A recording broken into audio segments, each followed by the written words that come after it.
ಎಲ್ರಿಗೂ ನಮಸ್ಕಾರ. Deepa easy home ರೆಸಿಪಿಗೆ ತಮ್ಮೆಲ್ಲರಿಗೂ ಸ್ವಾಗತ.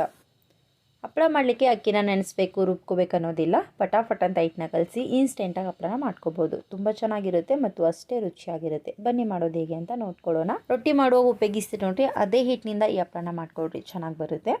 ಅಕ್ಕಿ ಹಿಟ್ಟು ಮನೆಯಲ್ಲೇ ಯಾವ ರೀತಿ ರೆಡಿ ಮಾಡ್ಕೊಳ್ಳೋದು ಅಂದರೆ, ಅಕ್ಕಿಯನ್ನು ನೀರಿನಲ್ಲಿ ಚೆನ್ನಾಗಿ ತೊಳೆದು ಮನೆಯ ಒಳಗಡೆ ಅಂದರೆ ನೆರಳಲ್ಲೇ ಒಣಗಿಸ್ಕೊಳ್ರಿ. ಚೆನ್ನಾಗಿ ಒಣಗಿದ್ಮೇಲೆ ಮಿಲ್ಗೋಗಿ ಹಿಟ್ಟು ಮಾಡಿಸ್ಕೊಂಬಂದರೆ ಮನೆಯಲ್ಲೇ ಅಕ್ಕಿ ಹಿಟ್ಟು ರೆಡಿ ಆಗುತ್ತೆ.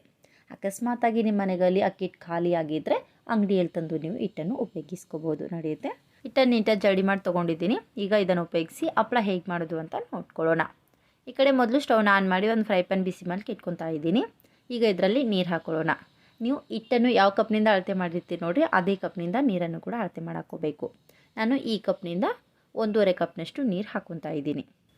ಅಕ್ಕಿ ಹಿಟ್ಟು ಎಷ್ಟು ತೊಗೊಂಡಿರ್ತೀರಿ ನೋಡಿರಿ, ಅದಕ್ಕೆ ಸಮನಾಗಿ ನೀರು ಹಾಕ್ಕೋಬೇಕು. ಆಮೇಲೆ ಇದಕ್ಕೆ ರುಚಿಗೆ ಎಷ್ಟು ಬೇಕೋ ಅಷ್ಟು ಉಪ್ಪು ಹಾಕ್ಕೊಳ್ರಿ. ಆಮೇಲೆ 1 ಸ್ಪೂನಷ್ಟು ಪಾಪಡ್ ಖಾರ ಅಂದರೆ ಹಪ್ಪಳ ಖಾರ ಹಾಕ್ಕೊತಾ ಇದ್ದೀನಿ.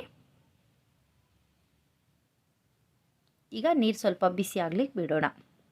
ನೀರು ತುಂಬ ಬಿಸಿ ಆಗ್ಲಿಕ್ಕೆ ಬಿಡಬೇಡ್ರಿ, ಲೈಟಾಗಿ ಬಿಸಿ ಆಗ್ತಾ ಇದ್ದಂತೆ ಹಿಟ್ಟು ಸೇರಿಸ್ಕೋಬೇಕು. ತುಂಬ ಬಿಸಿ ಆಗ್ಲಿಕ್ಕೆ ಬಿಟ್ಟರೆ ಹಿಟ್ಟು ಬೇಗನೆ ಗಂಟಾಗುತ್ತೆ. ಹಾಗಾಗಿ ಲೈಟಾಗಿ ಬಿಸಿ ಆದಮೇಲೆ ಇಮಿಡಿಯೇಟಾಗಿ ಗ್ಯಾಸನ್ನು ಲೋ ಫ್ಲೇಮಲ್ಲಿಟ್ಟು ಹಿಟ್ಟು ಸೇರಿಸ್ಕೋಬೇಕು.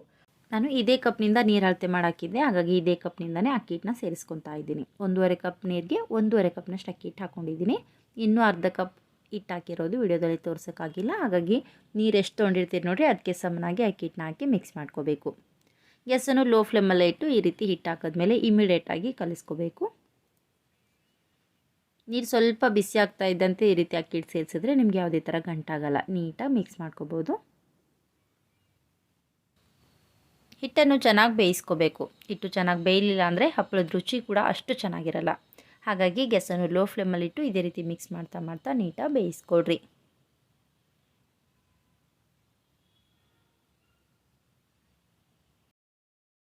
ನೋಡಿ, ಚೆನ್ನಾಗಿ ಮಿಕ್ಸ್ ಮಾಡ್ತಾ ನೀಟಾಗಿ ಬೇಯಿಸ್ಕೊಂಡಿದ್ದೀನಿ. ತುಂಬಾ ಚೆನ್ನಾಗಿ ರೆಡಿಯಾಗಿದೆ. ಈ ರೀತಿ ಚೆನ್ನಾಗಿ ಬೆಂದಾದಮೇಲೆ ಕೊನೆ ಟೈಮಲ್ಲಿ ಇದಕ್ಕೆ ಜೀರಿಗೆ ಸೇರಿಸ್ಕೋಬೇಕು. ನಾನು ಈ ಟೈಮಲ್ಲಿ ಇದಕ್ಕೆ ಒಂದು ಅರ್ಧ ಸ್ಪೂನಷ್ಟು ಜೀರಿಗೆ ಮತ್ತು 1 ಸ್ಪೂನಷ್ಟು ಬಿಳಿ ಎಳ್ಳು ಹಾಕ್ಕೊತಾ ಇದ್ದೀನಿ. ಈಗ ಎಲ್ಲವನ್ನು ಮತ್ತೊಮ್ಮೆ ಮಿಕ್ಸ್ ಮಾಡ್ಕೊಳ್ಳೋಣ. ಜೀರಿಗೆ ಮತ್ತು ಎಳ್ಳನ್ನು ನೀರಲ್ಲಿ ಹಾಕೋಕ್ಕಿಂತ ಈ ರೀತಿ ಕೊನೆಯಲ್ಲಿ ಹಾಕಿ ಮಿಕ್ಸ್ ಮಾಡಿಕೊಂಡ್ರೆ ಹಪ್ಪಳದ ರುಚಿ ಚೆನ್ನಾಗಿರುತ್ತೆ. ಮುಂಚೆನೇ ನೀರಲ್ಲಿ ಹಾಕಿಬಿಟ್ರೆ ಬೆಂದಿರೋ ಥರ ಬರುತ್ತೆ. ಹಾಗಾಗಿ ಈ ರೀತಿ ಹಿಟ್ಟೆಲ್ಲ ಬೆಂದಾದಮೇಲೆ ಕೊನೆಯಲ್ಲಿ ಹಾಕಿ ಮಿಕ್ಸ್ ಮಾಡಿಕೊಡ್ರಿ. ನೋಡಿ, ಹಿಟ್ಟು ಚೆನ್ನಾಗಿ ಬೆಂದು ರೆಡಿಯಾಗಿದೆ. ಈಗ ಸ್ಟವ್ನ ಆಫ್ ಮಾಡಿ ಮೇಲ್ಮುಚ್ಚಿ ಹಾಗೆ 1 ನಿಮಿಷ ಬಿಡೋಣ.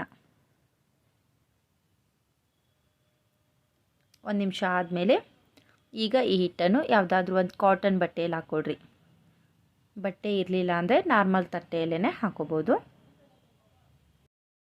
ನೋಡಿ, ಎಲ್ಲ ಹಿಟ್ಟನ್ನು ಈ ರೀತಿ ಬಟ್ಟೆ ಮೇಲೆ ಹಾಕಿದ್ಮೇಲೆ ಈಗ ಈ ಹಿಟ್ಟನ್ನು ಚೆನ್ನಾಗಿ ನಾದ್ಕೊಳ್ಳೋಣ. ಬಿಸಿ ಇರೋದ್ರಿಂದ ಕೈಗೆ ಬಿಸಿ ತಾಗುತ್ತಂತೇಳಿ ಈ ರೀತಿ ಬಟ್ಟೆಯಿಂದನೇ ಚೆನ್ನಾಗಿ ನಾದ್ಕೊತಾ ಇದ್ದೀನಿ. ಬಿಸಿ ಇರುವಾಗಲೇ ಈ ಪ್ರೊಸೀಜರನ್ನು ನೀವು ಫಾಲೋ ಮಾಡಬೇಕು. ಅಂದಾಗ ನಮಗೆ ಹಿಟ್ಟು ಸಾಫ್ಟಾಗಿ ರೆಡಿ ಆಗುತ್ತೆ ಮತ್ತು ಹಪ್ಪಳ ಒತ್ತುವಾಗ ಕೂಡ ಸೈಡಲ್ಲೆಲ್ಲೂ ಸೀಳೋದಿಲ್ಲ, ತುಂಬ ಚೆನ್ನಾಗಿ ಬರುತ್ತೆ. ಹಾಗಾಗಿ ಹಿಟ್ಟನ್ನು ಬೇಯಿಸಿದ ಮೇಲೆ ಒಂದು 2 ರಿಂದ 3 ನಿಮಿಷನಾದರೂ ಬಟ್ಟೆ ಮೇಲೆ ಹಾಕಿ ಈ ರೀತಿ ಚೆನ್ನಾಗಿ ನಾದ್ಕೊಡ್ರಿ. ನೋಡಿ, ಹಿಟ್ಟು ತುಂಬಾ ಸಾಫ್ಟಾಗಿ ರೆಡಿಯಾಗಿದೆ, ಕಾಣಿಸ್ತಾ ಇರ್ಬೋದು ನಿಮಗಿಲ್ಲಿ.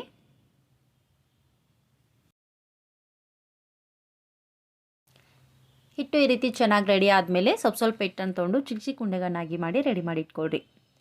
ಒಂದು ಸ್ವಲ್ಪ ಮಾಡಿದ್ಮೇಲೆ ಮಿಕ್ಕಿರೋ ಹಿಟ್ಟನ್ನು ಒಂದು ಕಪ್ನಲ್ಲಿಟ್ಟು ಮುಚ್ಚಿಟ್ಕೊಳ್ರಿ. ಹಾಗೆ ಓಪನ್ ಆಗಿಟ್ಟರೆ ಹಿಟ್ಟು ಒಣಗೋಗುತ್ತೆ. ಹಿಟ್ಟು ಒಣಗೋದ್ರೆ ಹಪ್ಪಳ ಕೂಡ ಅಷ್ಟು ಚೆನ್ನಾಗಿ ಬರಲ್ಲ.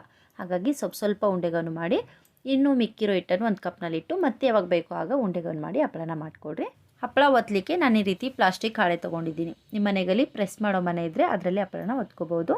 ಮೊದಲು ಪ್ಲಾಸ್ಟಿಕ್ ಹಾಳೆಗೆ ಸ್ವಲ್ಪ ಎಣ್ಣೆ ಹಚ್ಕೊಳ್ರಿ, ಜಾಸ್ತಿ ಬೇಡ, ಲೈಟಾಗಿ ಹಚ್ಚಿ ಆಮೇಲೆ ಮಾಡಿಟ್ಕೊಂಡಿರುವಂಥ ಉಂಡೆನ ಹಾಳೆ ಮೇಲಿಟ್ಟು ಮೇಲ್ಗಡೆಯಿಂದ ಈ ರೀತಿ ಮತ್ತೊಂದು ಕವರ್ನ ಮುಚ್ಚಬೇಕು. ನೀವು ಹಪ್ಪಳವನ್ನು ಚಪಾತಿ ಥರ ಕೂಡ ಲಟ್ಟಿಸ್ಕೋಬೋದು. ಇಲ್ಲ ಅಂದರೆ ತುಂಬ ಈಸಿಯಾಗಿ ಮಾಡ್ಕೋಬೇಕು ಅಂದರೆ ಈ ರೀತಿ ಯಾವುದಾದ್ರೂ ಒಂದು ತಟ್ಟೆನ ತೊಗೊಳ್ರಿ.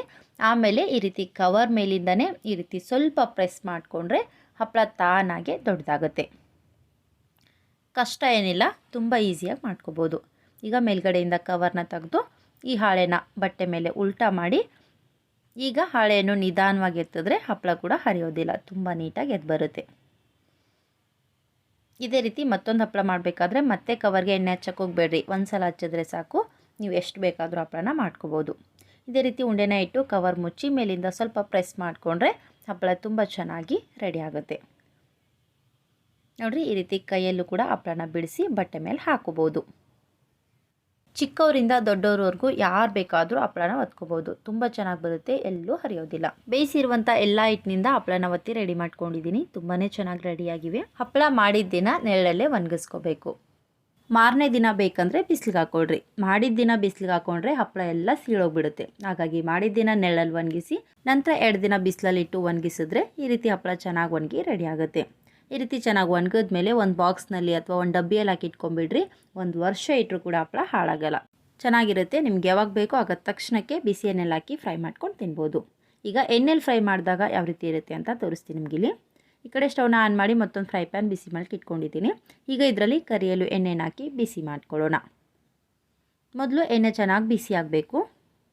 ಎಣ್ಣೆ ಚೆನ್ನಾಗಿ ಬಿಸಿ ಆದಮೇಲೆ ಮಾಡಿ ಇಟ್ಕೊಂಡಿರೋ ಹಪ್ಪಳನ ಒಂದೊಂದಾಗಿ ಈ ರೀತಿ ಬಿಸಿ ಎಣ್ಣೆಯಲ್ಲಿ ಹಾಕಿ ಫ್ರೈ ಮಾಡ್ಕೊಳ್ಳೋಣ. ಬೇಗನೆ ಫ್ರೈ ಆಗುತ್ತೆ. ಫ್ರೈ ಆಗಲಿಕ್ಕೂ ಕೂಡ ಜಾಸ್ತಿ ಟೈಮೇನು ಬೇಕಾಗಲ್ಲ. ಇದೇ ರೀತಿ ನಿಮ್ಗೆ ಎಷ್ಟು ಬೇಕೋ ಅಷ್ಟು ಹಪ್ಪಳನ ಫ್ರೈ ಮಾಡಿಕೊಡ್ರಿ. ತುಂಬ ರುಚಿಯಾಗಿರುತ್ತೆ ಮತ್ತು ಅಷ್ಟೇ ಗರ್ಗರಿಯಾಗಿರುತ್ತೆ. ಬಿಸಿ ಬಿಸಿ ಅನ್ನ ಸಾಂಬಾರು ಜೊತೆ ಒಬ್ಬಟ್ಟಿನ ಜೊತೆ ತುಂಬ ರುಚಿಯಾಗಿರುತ್ತೆ. ಒಂದು ಸಲ ಖಂಡಿತ ಟ್ರೈ ಮಾಡಿರಿ. ಅಕ್ಕಿ ಹಿಟ್ಟಿನಿಂದ ತುಂಬಾ ಸುಲಭವಾಗಿ, ರುಚಿಕರವಾಗಿ ಮತ್ತು ಇನ್ಸ್ಟೆಂಟಾಗಿ ಹಪ್ಪಳನ ಹೇಗೆ ಮಾಡೋದು ಅಂತ ನೋಡಿದ್ರಲ್ವಾ. ಈ ಹಪ್ಪಳ ರೆಸಿಪಿ ನಿಮಗೂ ಇಷ್ಟ ಆಗಿದೆ ಅನ್ಕೋತೀನಿ. ಇಷ್ಟ ಅನಿಸಿದ್ರೆ ಪ್ಲೀಸ್ ಲೈಕ್ ಮಾಡಿರಿ. ಫ್ರೆಂಡ್ಸ್ ಮತ್ತು ಫ್ಯಾಮಿಲಿ ಜೊತೆಗೂ ಶೇರ್ ಮಾಡಿರಿ ಮತ್ತು ಹೇಗಾಗಿದೆ ಅಂತ ನಿಮ್ಮ ಅನಿಸಿಕೆಗಳನ್ನು ತಪ್ಪದೆ ಕೆಳಗಡೆ ಕಮೆಂಟ್ಸಲ್ಲಿ ತಿಳಿಸ್ರಿ. Thank you.